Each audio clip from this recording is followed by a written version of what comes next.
Committee will come to order, and without objection, the chair is authorized to declare recess at any time. My apologies to all of you who have been waiting.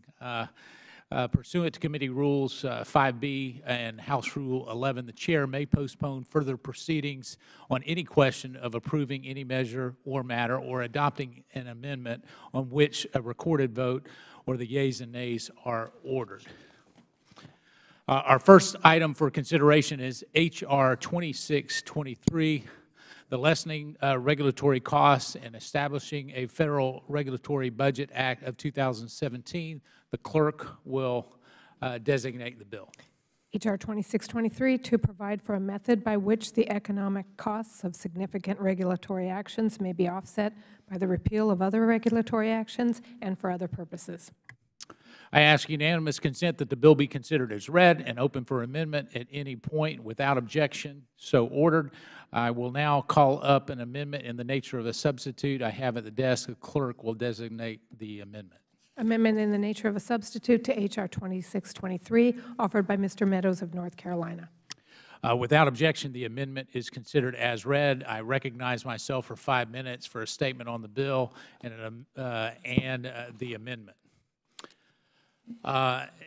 Regulatory budgeting is not a new or partisan idea. We know it works. Other countries have implemented it successfully through their regulatory budget program, and it's working in the United States right now.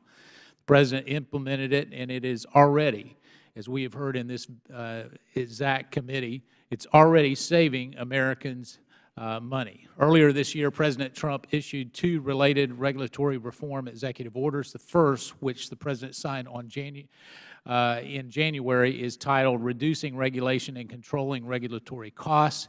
This created a 1-in, 2-out rule. And under the executive order, agencies cannot issue a new significant regulatory action unless the first identified at least 2 regulations to repeal or modify. For the first time under President's orders, agencies had to reduce the regulatory burden before adding more regulations. The second order, which the President signed in February, is titled Enforcing the Regulatory Reform Agenda. This second executive order continued the work of the first one, requiring agencies to designate a regulatory reform officer and establish a regulatory reform task force. Some of those members of the task force we have actually heard from. These orders are working to actually reduce regulatory burdens. The President's regulatory reform efforts have already saved the American taxpayers $22 million over the past 6 months. And in contrast, the rules finalized during the last 5 months of the previous administration cost an estimated $6.8 billion. In September, I joined members of this committee and the Judiciary Committee in sending letters to the 24 largest federal agencies requesting information on the work of their regulatory task force. Since then, the committee, as I mentioned, has held 3 hearings with those agencies about the implementation of the regulatory reform executive orders, including just one yesterday. Agencies reported impressive results. Task force members testified that it is a nonpartisan, I want to repeat, nonpartisan effort that has been embraced by many of the expert career staffs at the agencies. That was probably the biggest news that I heard and came out of the hearings. The bill, H.R. 2623, makes permanent the President's regulatory reform efforts, including the 1-in, 2-out feature, as well as making sure that future administrations cannot unilaterally undo them. Executive orders are easy to issue, but also easy to revoke. So without this bill, future administrations could reverse the regulatory reforms that have actually saved the American taxpayers money by just the stroke of a pen. So this reform should not be a one-time exercise. Agencies should always be looking for ways to improve. So H.R. 2623 ensures that the federal government will keep searching for wasteful regulations while keeping the important ones. This is about a long-term change to the regulatory culture of the federal government. The committee's hearings on this topic have shown support for the federal workforce as well. We have learned that many longtime career employees, the experts in regulation and policy, when given the opportunity, they actually rise to the challenge of clearing the regulatory underbrush. H.R. 2623 gives federal employees the ability to fix something that so often gives federal government a bad name: wasteful, outdated, and sometimes unnecessary and expensive regulation. So H.R. 2623 puts in place a permanent structure to fix and replace regulations that don't work. It also introduces a much-needed transparency and public participation to the review process. Transparency and public participation are key to ensuring that those that are most affected by regulations have a say in the changes to them. This committee has heard from several agencies that have gone above and beyond the requirements for transparency, including creating new websites and making the recommendations of the public. The bill ensures all federal agencies follow those best practices now and in the future by requiring the task force publish their findings and recommendations on the agency websites at least twice a year. The task force must also make their consultation process more transparent to ensure that everyone has the opportunity to weigh in. H.R. 2623 creates a permanent method for the public and federal employees to reduce unnecessary regulatory burdens. I urge my colleagues to support this bill. I now recognize the gentleman from Maryland, my good friend, Mr. Cummings, for 5 minutes for a statement on the bill. Thank you very much, Mr. Chairman. I appreciate the work that you, Mr. Meadows, has put into this bill. I know it's been a lot of hard work, and it is something that you are extremely concerned about and have a passion for. I believe there is room for us to build on the initiative taken by President Obama to eliminate unnecessary and duplicative regulations. However, I do not believe this bill takes the right approach. And under this bill, the director of OMB would set a regulatory budget for each agency. These regulatory budgets would determine which rules an agency could issue, because the agency would be prohibited from exceeding the amount set by OMB. If OMB failed to set an amount for an agency, the agency's budget would be zero. That would mean that the agency could issue no new significant regulations that year, no matter how important the rule might be.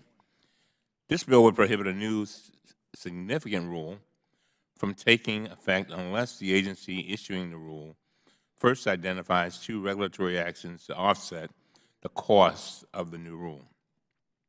The substitute amendment that is being offered would allow the head of OMB to simply override this requirement. I believe this is an improvement to the bill.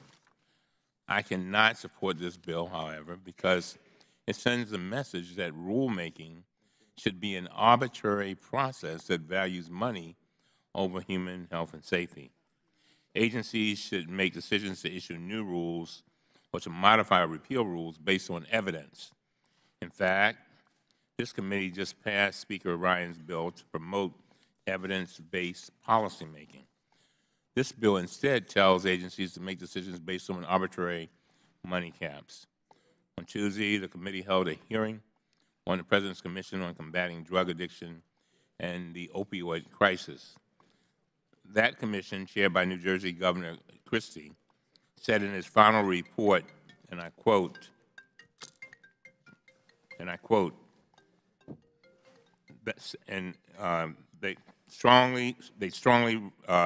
strong regulatory and enforcement environment is part of the answer to combating the opioid crisis. This bill would undermine that recommendation by focusing on repealing existing rules and preventing new rules rather than on improving public health. This bill would require agencies to use task force to recommend rules to be repealed. The substitute amendment includes language that appears to encourage those task forces to operate with transparency. The amendment, however, does make those transparency provisions mandatory. This committee on both sides is usually very supportive of transparency, so it's not clear to me why the amendment would not require the task force to disclose information such as who its members are. I would like to insert in the record a letter sent to the committee yesterday from the Environmental Defense Fund opposing this bill. Without objection, so ordered. That letter said that this bill, and I quote, applies an indiscriminate approach without adequate consideration of the consequences to any but the regulated business, not the public, the taxpayer, or the environment, end of quote. I would also like to insert in the record a letter from the Union of Concerned Scientists opposing the bill. Without objection, so ordered. As I close, Andrew Rosenberg, the director of the Center for Science and Democracy, wrote, and I quote, "Science and public health should be the determining factors on how to create public health, safety, and environmental protections. Putting arbitrary roadblocks to those protections in order to cut costs not only undermines the scientific basis of those protections, but also harms the communities those protections were created to help. I urge the committee to vote no on this bill and the substitute amendment." And with that, Mr. Chairman, I yield back and I thank you. I thank the gentleman, and I thank his professional and kind disapproval of my particular bill. It's always refreshing when you have differences of opinion, but you can articulate those in a kind way, and I appreciate that, especially from the gentleman from Maryland. They have called votes, and so what we will do is go ahead and recess subject to the call of the chair and try to come back as quickly after votes as we can.